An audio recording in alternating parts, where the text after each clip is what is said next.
Good evening, नमस्कार, स्वागत है आप सभी का। मैं धर्मेंद्र आप सभी का स्वागत करता हूं और मैं बहुत एक्साइटेड हूं, बहुत खुश हूं पेपर देखकर। बिल्कुल आज जो 21 दिसंबर को जो पेपर हुआ एसएस वाला, यानी सेकंड ग्रेड एसएसटी वाला जो पेपर हुआ, उसमें स्टैटिक्स का जो पोर्शन इस बार जोड़ा गया था, उससे जो क्वेश्चन बने बिल्कुल क्लास नोट से एज इट इज मिले। बहुत सिंपल क्वेश्चन थे। अगर आपने मैं ये नहीं कह रहा कि कहीं भी पढ़ाओ, पर आपने कभी बेसिकली भी अगर इनको ढंग से पढ़ा हो ना, तो ये क्वेश्चंस आपके लिए बहुत आसान थे, बहुत इजीली आपने इन क्वेश्चन को सॉल्व कर लिया होगा। इवन मैं बोलूं कि अगर सिर्फ 3-4 घंटे की क्लास अगर आपने ली है, तो ये जो 3 क्वेश्चन आपके एग्जाम में आए, यानी मैंने पहले भी कहा था कि जो सिलेबस में नया ऐड करती है सरकार, डेफिनेटली हर बार वो सिलेबस से कुछ ना कुछ पूछा जाता है। उम्मीद थी कि एक क्वेश्चन या दो क्वेश्चन बनेंगे, लेकिन इस बार एग्जाम में आपके 3 क्वेश्चन बने और बहुत जो तीनों क्वेश्चन थे, 3 लैंग्वेज पर साधारण से जो क्वेश्चन थे, बहुत आसान क्वेश्चन पूछे गए थे। जी बिल्कुल। तो जब हम माध्य पढ़ते हैं, तो माध्य के पढ़ने के बाद लास्ट में कुछ विशेषकर पॉइंट लिखाए जाते हैं। तो उसी से पहला पॉइंट जो माध्य का लिखवाया गया था, वही पॉइंट उठ के आया सीधा कि निम्न में से किस माध्य से व्यक्तिगत अवकलनों के लिए गए विचलनों का योग शून्य होता है। जी बिल्कुल। क्या पूछ रहा है आपसे? मुझसे पूछा जा रहा है यहाँ पर कि योग क्या है। योग यहाँ पर शून्य है। तो बिल्कुल ये शून्य जो वर्ड है की बात कर रहा है, और किसका? विचलनों का योग यहाँ पर क्या है दोस्त? शून्य है। तो अगर विचलनों का योग दोस्तों अगर यहाँ शून्य है, तो इसका मतलब ये किस में होता है? केवल समांतर माध्य में ऐसा होता है। इसके अलावा न तो मध्य का माध्यिका में होता है, न गुणोत्तर माध्य में, न ही बहुलक में होता है। केवल समांतर माध्य में हमेशा विचलनों का योग हमेशा क्या होता है? शून्य होता है। ऐसा जरूरी नहीं है व्यक्तिगत अवकलन की बात करें, हम लोग खंडित श्रेणी में बात करें या सतत श्रेणी में बात करें, सभी में विचलनों का योग हमेशा क्या होता है? शून्य होता है। बिल्कुल आप निकाल के देखिए, हमेशा शून्य होता है। इसका सिंपल एग्जांपल भी आप ट्राई कर सकते हैं। जी बिल्कुल। कैसे? जैसे ये था 11, 12, 13, 14 और 15। मान लीजिए कोई नंबर है 5, और इन पांचों का अगर मैं माध्य निकालता हूँ, यानी समांतर माध्य निकालता हूँ, तो इसका समांतर माध्य होगा 13। अब 11 में से 13 लेस किया तो -2। ठीक है, तो ये है x, ये तो हमारा x है, और x में से x बार निकालेंगे आप लोग। ठीक है, तो निकालिए। तो 11 में से 13 गया, क्योंकि यहाँ x बार क्या है? 13। 12 में से गया तो -1, 0 का 0। 14 में से 13 गया तो 1, क्योंकि यहाँ पर x यानी ये जितने भी आंकड़े हैं, ये व्यक्तिगत की बात कर रहा है, व्यक्तिगत अवकलन की बात, अवलोकन की बात कर रहा है। 15 में से 13 गया तो बिल्कुल 2। और इन सभी का अगर आप सम करेंगे, देखो क्या लिखा हुआ है? विचलनों का योग हमेशा क्या होता है? शून्य होता है। तो किस में होता है? बिल्कुल समांतर माध्य में। बहुत ही प्यारा सा, बहुत ही सिंपल सा और आसान सा क्वेश्चन आपसे पूछा गया। चलिए दूसरा क्वेश्चन जो हमारे एग्जाम में पूछा गया उसकी बात करें। ये सीधा मध्य का यानी मीडियन के बारे में बात कर रहा है। ठीक है, कई लोग इसमें डाउट हो जाता है कि मध्य का यानी माध्यिका की बात कर रहा है, और माध्यक लिख देता है तो माध्य की बात करता है। तो इंग्लिश में इसको पढ़ेंगे तो दिए गए समंकों के समूह का मध्य का ज्ञात कीजिए, यानी इसका आपको मीडियन फाइंड आउट करना था।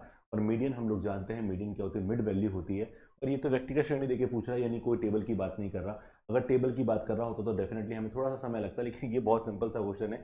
मध्य का आप में से मुझे लगता नहीं कोई ऐसा स्टूडेंट होगा जिसने नहीं किया होगा, सभी ने किया होगा। बस अपना आंसर चेक कर लीजिए, जज कर लीजिए।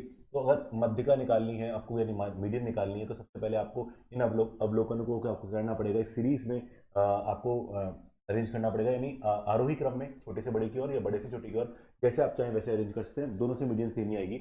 तो सबसे पहले 2 सबसे छोटा है, उसके बाद 2, 2 बार है यहाँ पर, हटा दीजिए, काट दीजिए इनको।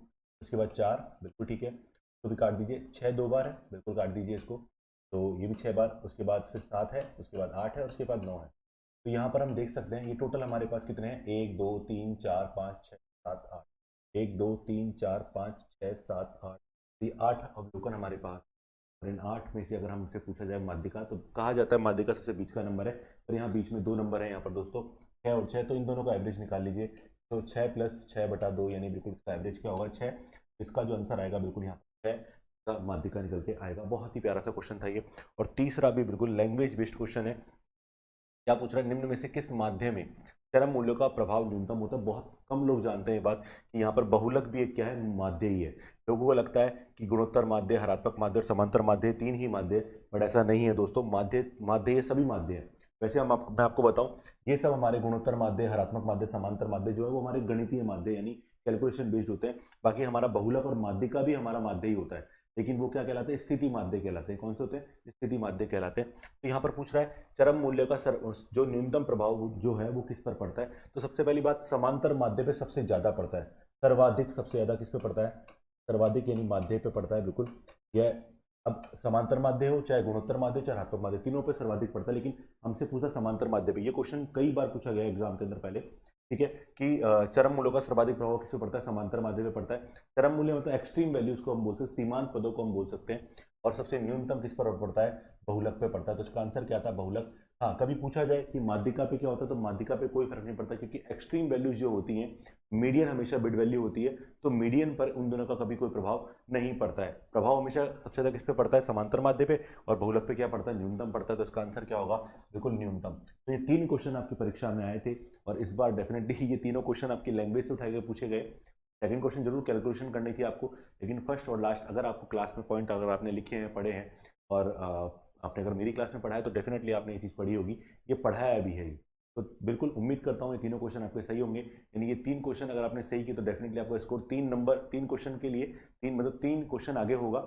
और ये बहुत आसान से प्रश्न थे, बहुत बड़े क्वेश्चन नहीं थे, सिर्फ क्वेश्चन पढ़ो और आंसर निकालो। तो उम्मीद करता हूँ कि आप सभी के ये तीनों क्वेश्चन बिल्कुल सही होंगे। चलिए, तो मैं आप लोगों से विदा चाहता हूँ। धन्यवाद, थैंक यू सो मच।